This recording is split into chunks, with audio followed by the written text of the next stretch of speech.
Hey traders, David Frost, my strategic forecast. You're here for another episode of Common Sense Market Analysis. Today is Thursday, October 26, 2023. We're looking at a daily chart of the SPY or SPDR, which is the proxy for the S&P 500. What do we have on the docket today? As usual, we have a lot of stuff on the docket. There's a lot of stuff to go through on a variety of different charts. I think you're going to find this one very, very interesting to say the least. Let's start with where the market is and what we've been saying so there are no surprises. We've been saying these lows was the new Irene place. They started getting below a little fake out operation a couple of days ago. They're below those lows. That is Irene. That means the door is open for a whole lot lower, and you can see what's already happening. They're already a lot lower. Just to reiterate, we can get down to 400. They could come up short. They could spike it through. The market can flush at any point in time. You can wake up to a gap down. They can do it in the middle of the day. We're in an anything goes scenario as long as the rubber band is broken. The rubber band is broken. The only opportunity for the market, for the bull case, is a rescue operation. What are some of the near-term downside targets / important numbers? You might want to get out your sticky notes. The first one is 407 down to 405. How does that come into play? Get below this pivot low over here at 409.88, call it 410 for argument's sake. It's going to open the door for a run down to 407 to 405. There's a gap at about 401.35. You have a big fat round number at 400. And on the weekly chart, you can see here we're below. This is not the close of the week. That's on Friday, tomorrow. But we're below the convergence of those moving averages. They hovered over them for a few weeks, so they weren't as strong as they would otherwise be had they hit them several weeks ago. However, it is a negative to close the week below them irregardless. Just as a point of interest, you're below another trend line. Running back to test that trend line, which they've already done, is garden variety stuff, but staying below the trend line keeps the market in yet again another bearish stance. It depends on how you look at things.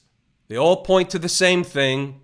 There will be a bottom. There will be a rescue operation. There will be a rip your face off rally. It's a question of from where. Do they break the thing farther? Do they test the 200 period moving average on the weekly chart? Well below 400, come up short of it, around 400, 398, 397, something like that. All these things are possible in the near term. We're in that zone where they could get this whole thing done within a matter of days.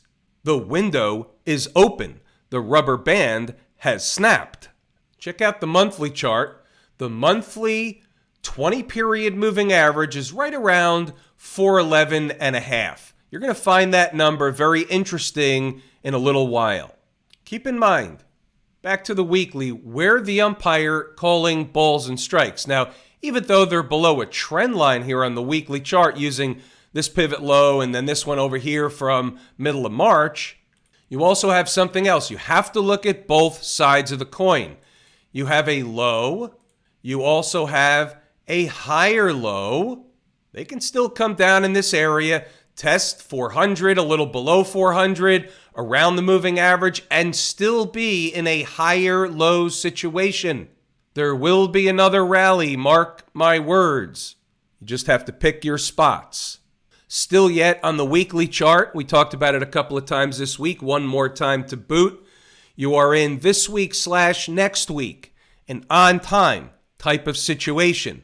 Doesn't mean the market can't go down a whole lot more in between now and then, but you are in an on-time situation between this week and next week.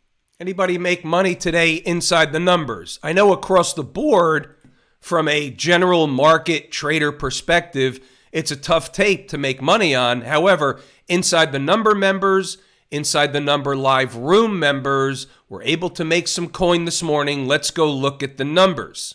We had some selling / follow through overnight. We're looking at the early pivot, 415.30. Let's start there.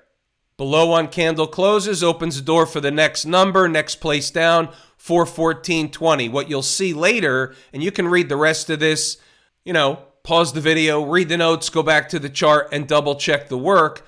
But we're interested in where's the morning trade. Let's lay this out and then we'll go look at the chart. Early morning leading up to the opening bell, they did the thieves in the morning rescue operation routine. So we had some resistance areas. We had 417, 417.60. We certainly think better in pictures. Right of the vertical is today's activity, 5-minute chart, 417 horizontal line. That was, in fact, resistance. They never did get up to 417.60 in order to fill the gap left open yesterday. That's definitely a sign of weakness in the air. Remember, 415.30 is the pivot. We had a number below, 414.20 right here, 9:30 a.m. It's a zone of support, 415.30 to 414.20. There's your zone of support for a bounce back in the other direction to where just about 417. We had targets on the way up. We had plenty of traders participating on the way up. They were buying at least once, if not 2 times. We had another number in between. It was a gap at 414.65, I believe, or 45 or 42, something like that. I can't remember. We had traders buying that, and we had traders getting a nice pop out of the reversal off the morning support zone. This was the morning trade. Did we have some traders short at 417? Absolutely. Pause the video, read the notes, go back to the chart, and double check the work. Here's at 9:58. There's your 415.30, top end of showtime. The other side is 414.20. Bounce back place. Can't be any more clear than that. Scalp with potential. We take 5 to 7 points on the scalp. We hold the remaining portion for the secondary run. The trailer is where you make extra dough. That's the way it works. Pause the video.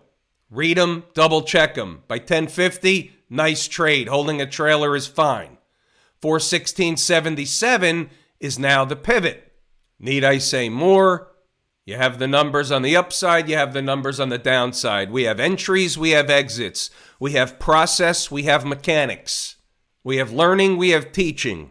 We also have a lot of fun in the live room, by the way. Pause the video, read the notes, go back to the chart, and double check all the work. Now watch this. In the midst of a meltdown, 413.10 is the next place, then 412 to 411.50 would be on a continued flush. What this does is it creates another zone.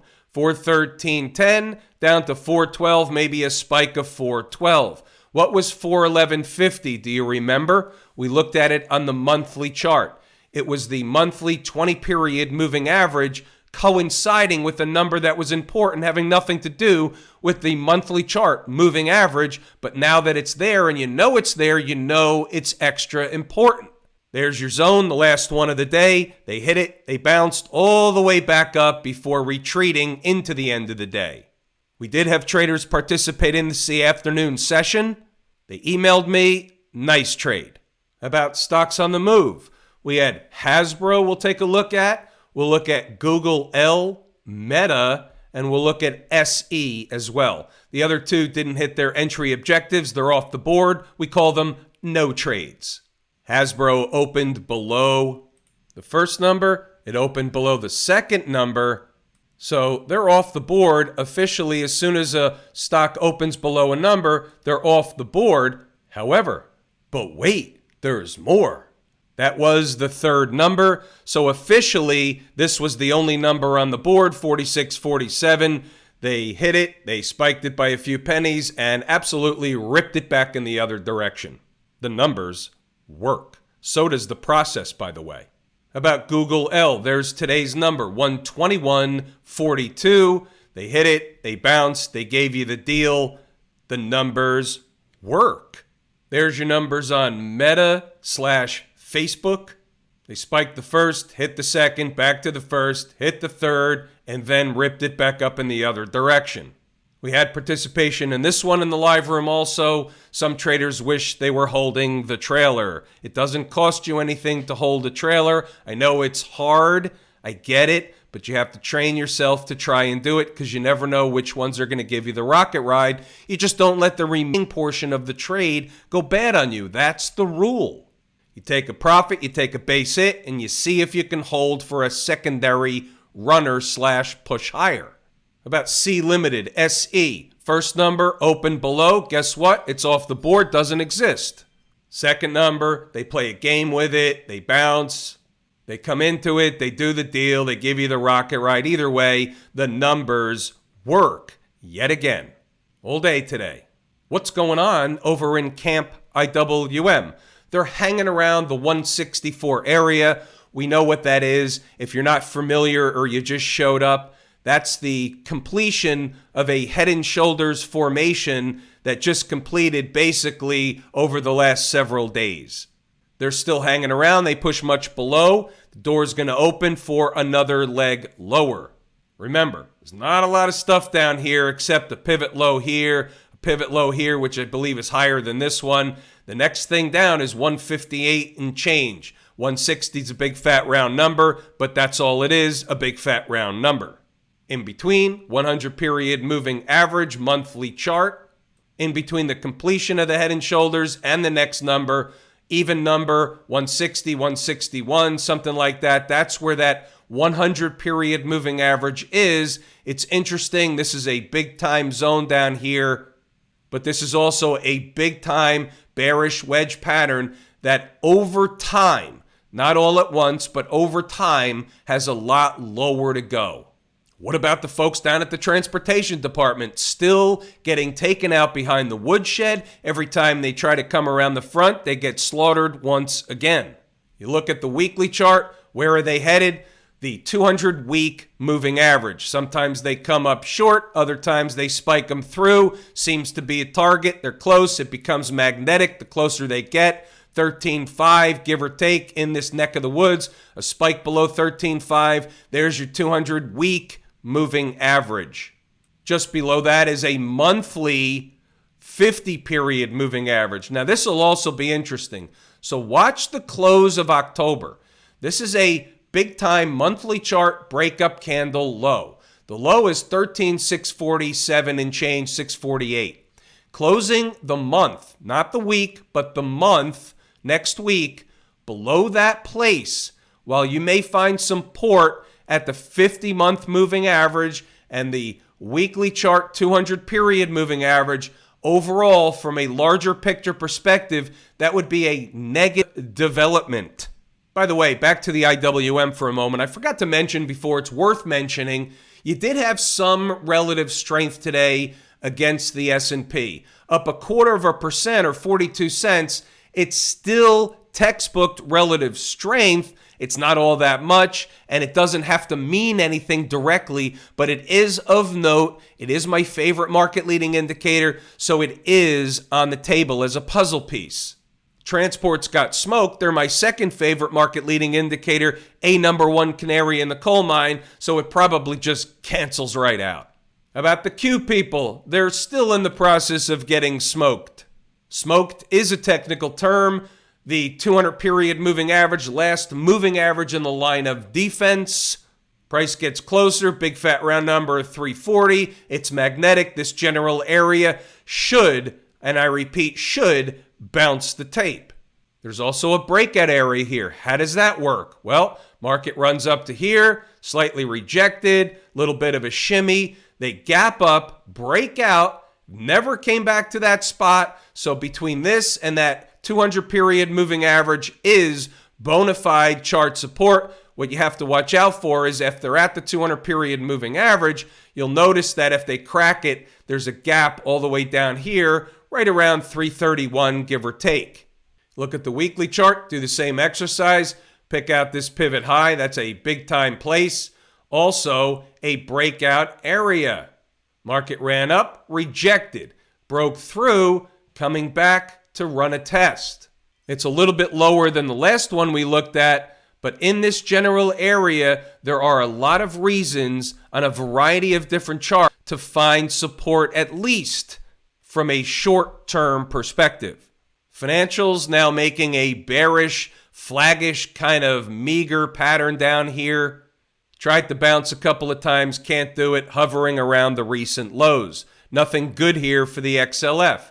The only positive, if there is one, they were relatively flat on the day. There is a little bit of relative strength. And just like last night, we'll look also at the KRE, which did have a positive day, and that could explain and likely does explain the relative strength in the IWM. So something's brewing in the financials to a degree. Whether it's specific to the KRE and the smaller banks, regional banks, or it's wider spread, we'll find out sooner than later.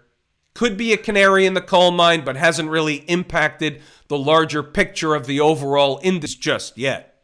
About Smashmouth, into the 200-period moving average, last moving average line of defense. You look to the left and you say, well, where are they? Well, here it is. There's a big no man's land space below this low here, 136.28. If this doesn't hold and they start going lower, it's going to open up the door. Doesn't have to mean they get all the way down here, but they certainly can get all the way down there. This is all white space.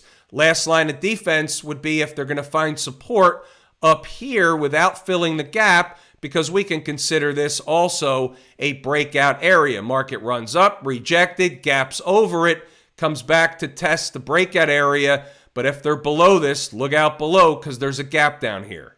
Write this stuff down, mark up your charts, put them on some sticky notes, get some stock in 3M. TLT, big time place, 83.70. We're watching this number on Friday's close. Close the week above that number, it's a positive. Above that number is a positive either way. And I can tell you right now, we're looking for a low in TLT. We were looking for a high in yields, right around that magic 5%, depending on which yield you're looking at, 2-year, 5-year, 10-year. Give or take that 5% area, TLT was at a place very, very important. We're looking for a low. Been talking about it in the live room for a week or two. If I told you how much I appreciate each and every one of you, without you, these videos are not possible. That is true and accurate information. We're pulling the ripcord here today. I'm David Frost, my strategic forecast. Thanks again for tuning in to another episode of Common Sense Market Analysis.